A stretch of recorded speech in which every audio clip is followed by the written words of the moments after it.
दाना कर पद्माभ्याम अक्षमाला कमंडलू देवी प्रसिद्धों में ही ब्रह्मचारिणी न्यूनतम। माँ ब्रह्मचारिणी जी का अर्थ है ब्रह्मा प्लस चारणी।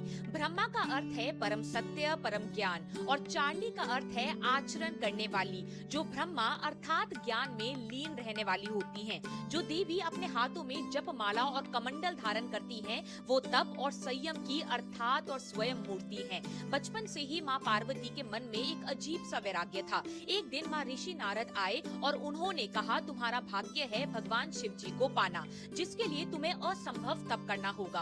तो माँ पार्वती जी ने राजमहल की सुख सुविधाएं छोड़ दी। उसके बाद माँ पार्वती जी जंगल में चली गई। कई सालों तक वे फल खाकर रही, फिर पत्तों पर, और अंत में कई हजार वर्षों तक बिना कुछ खाए केवल कठोर तपस्या माँ पार्वती जी करती रही। उनकी इस तपस्या और भक्ति से पूरा ब्रह्मांड हिल गया। तब जाकर भगवान शिव जी ने प्रसन्न होकर उन्हें स्वीकार किया। इसी तपस्विनी रूप को माता ब्रह्मचारिणी जी के रूप से आज पूरे देश भर में जाना जाता है। माँ ब्रह्मचारिणी जी की कथा हम सभी लोगों को यह सीख देती है कि जीवन में बड़े लक्ष्य पाने के लिए धैर्य, तपस्या और आत्म संयम बेहद आवश्यक है। जिस प्रकार माँ पार्वती जी ने सुख सुविधाओं को त्याग करके कठिन तप किया, उसी तरह मनुष्य को भी अपने उद्देश्य के प्रति समर्पित रहना चाहिए हमेशा। यह कहानी हमें अंदरूनी शक्ति, शांति और सच्चे समर्पण का महत्व समझाती है, जिससे हम किसी भी कठिन परिस्थिति को पार कर सकते हैं।